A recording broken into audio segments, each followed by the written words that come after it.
Ignore the pain. I told you it was to trick you. We told you. Where are you going? See, there's nothing to follow. Come on.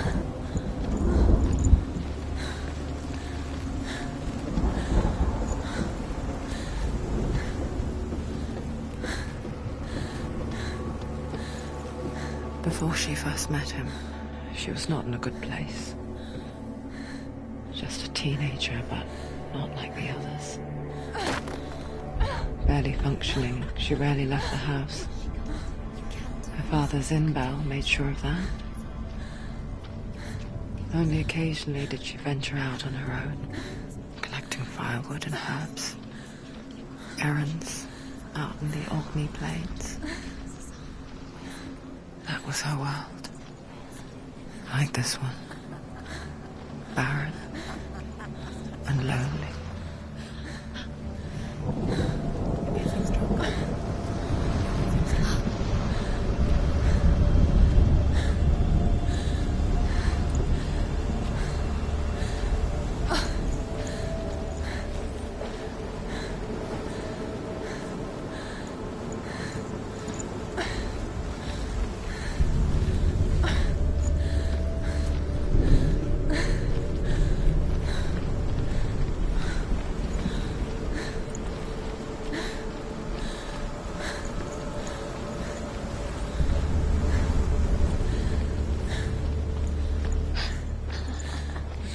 Already disappeared. Nothing lives here, not even you. Not this. It's in your mind. You think you can see it, but it's in yours. There's the tree. There he was. The lone figure of a boy. He's there, under the tree. Saw play under the shade of a tree. She remembers the first time she saw him. To her young eyes, he moved as if dancing, and the world danced with him. The gloom lifted. For the first time in years, she felt a ray of hope.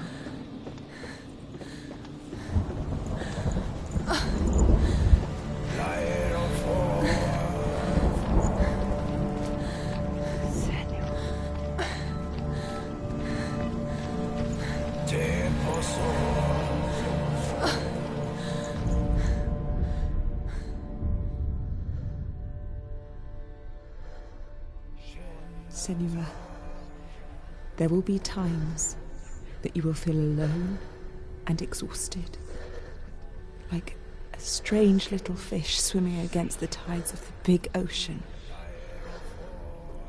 But have the faith to let go and let the tide carry you away. Because the whole ocean is your home. It does not ask you to swim against it.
Northmen tell of a great hero.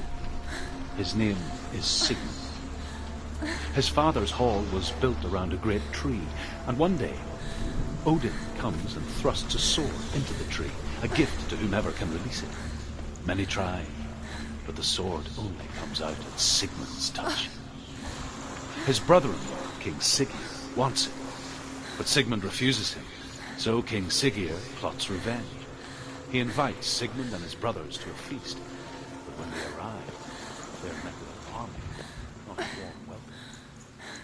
King Sigurd captures Sigmund and his brothers, steals his coveted sword, and readies them for execution.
Death for Sigmund and his brothers seems certain.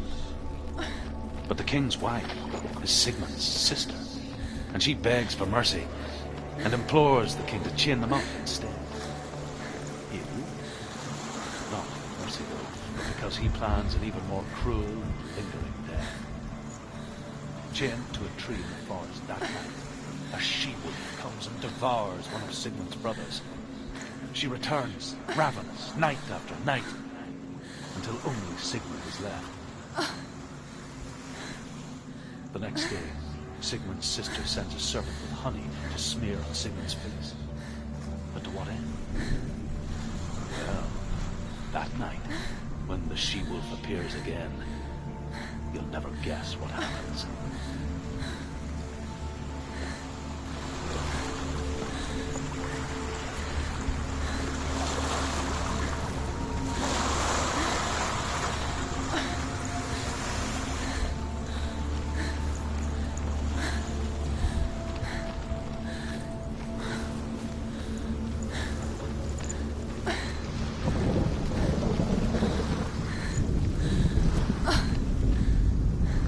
The she-wolf licks the sweet honey from Sigmund's face. He bites the wolf's tongue. The she-wolf pulls away, but Sigmund holds on. The chains break, and he is free. After his escape, Sigmund lives like us, hidden in the forest. His enemy, King Sigurd, believing him dead, as his sister plots revenge. And for vengeance to succeed, even the great Sigmund needs help. So she sends her sons to him. But their blood is weak and corrupted, and they're put to death by Sigmund. So his sister hatches a new plan, one that is cold of heart and pure of blood.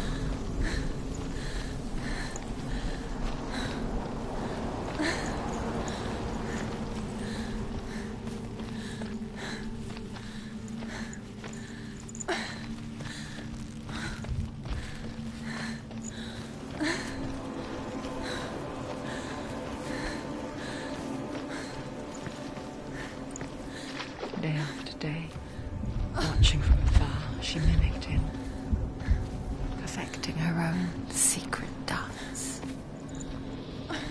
wishing those fleeting moments of light would stretch out to last forever.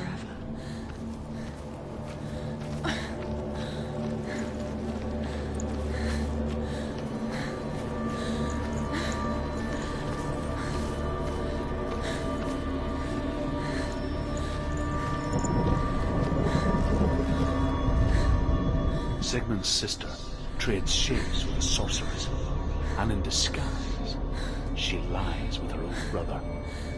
She gives birth to a son called Sinfjotli. After a time, she sends him to the forest to Sigmund. He tests the boy and finds him strong and fearless, and so they go to take their vengeance on King Siggeir. Luck is not on their side. They're captured, and Siggeir has them buried alive.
How does he so effortlessly court the world and bliss? If only she could do the same. See the world through eyes anew and dance with it, just like he does.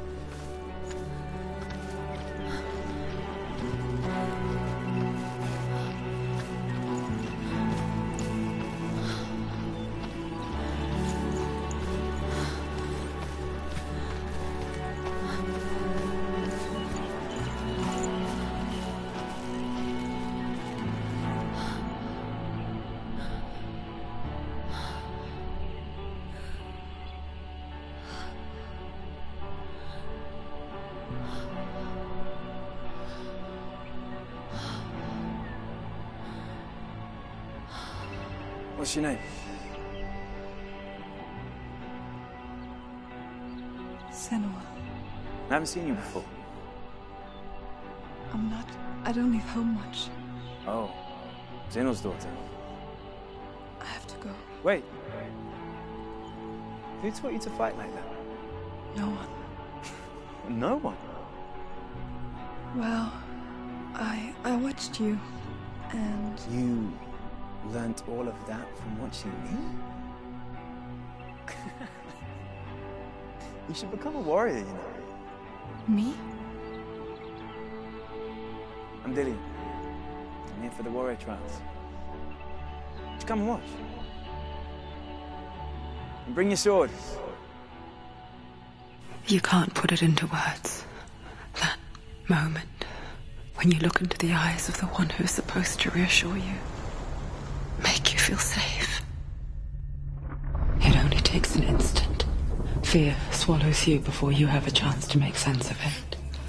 And darkness becomes a part of who you are.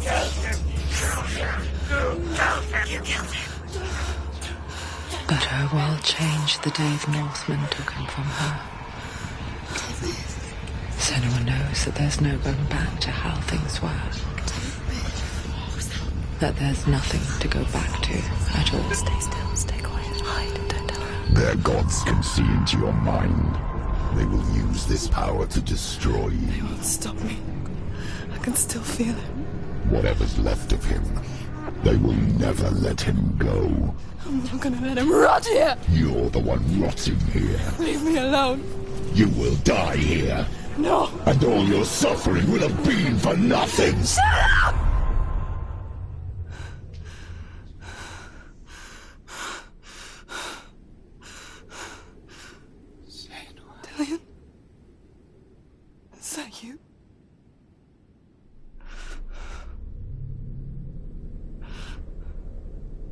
find you, my love. I promise.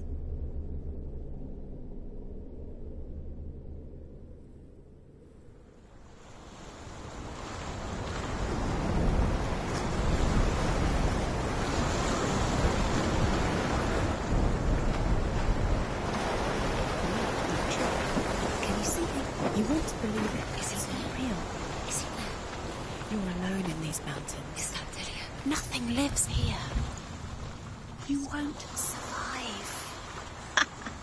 You met him by the tree. She met him by the tree. Maybe it's a sign, the tree. What's he trying to tell you? He's waiting for you by the tree.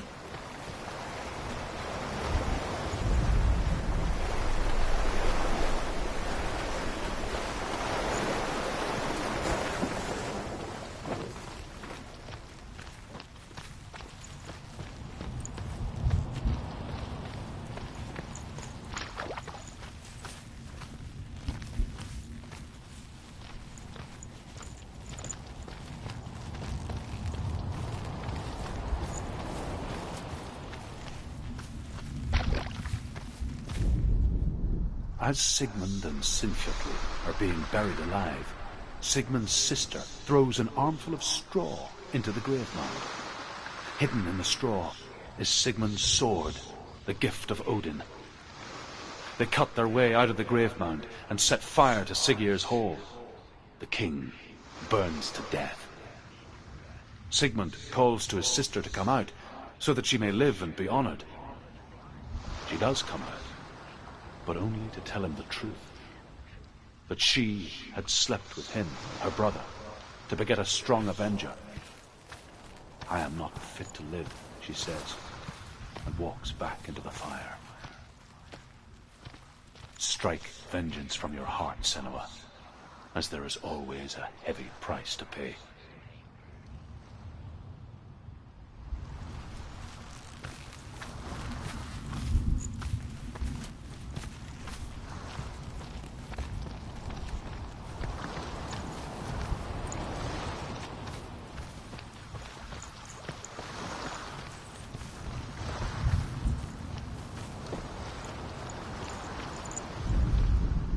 And here is the end of Sigmund's story. He was a fierce and great warrior who fought many battles. But one day, an old man came onto the battlefield. Although shadowed by a hood, Sigmund saw that he only had one eye. The man raised his spear, and Sigmund struck at it with his sword, but the sword shattered into pieces. Sigmund then knew that this was Odin, and thus that victory could not be his. He bowed his head and accepted his end. Dying, he tells his wife that she is with child, and that her son will one day make a great weapon out of the fragments of his sword. The sword named Gram.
sword that can slay gods.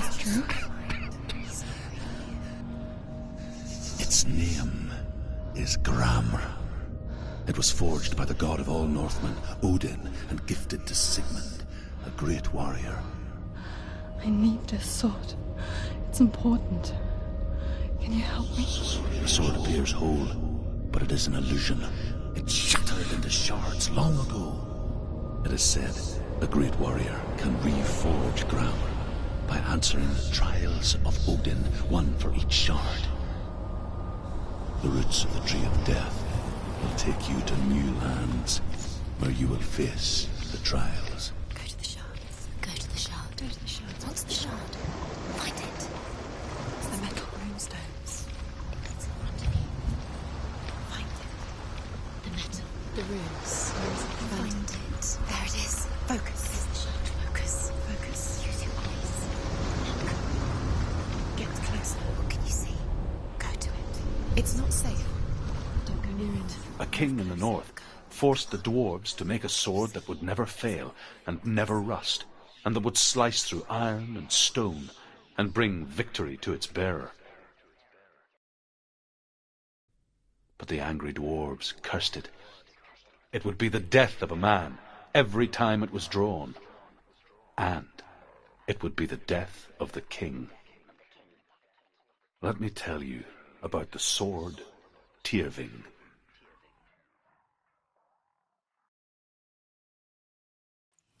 I don't recognize this place. Where are we? Where is she? It feels wrong. Where are we now? Burial mound. So strange that we go to such lengths to bury death. Something so very ordinary, inevitable. It's as if we conspire to hide death, because we have no answer for it. But when it comes and forces itself onto our friends or loved ones, then comes the reckoning.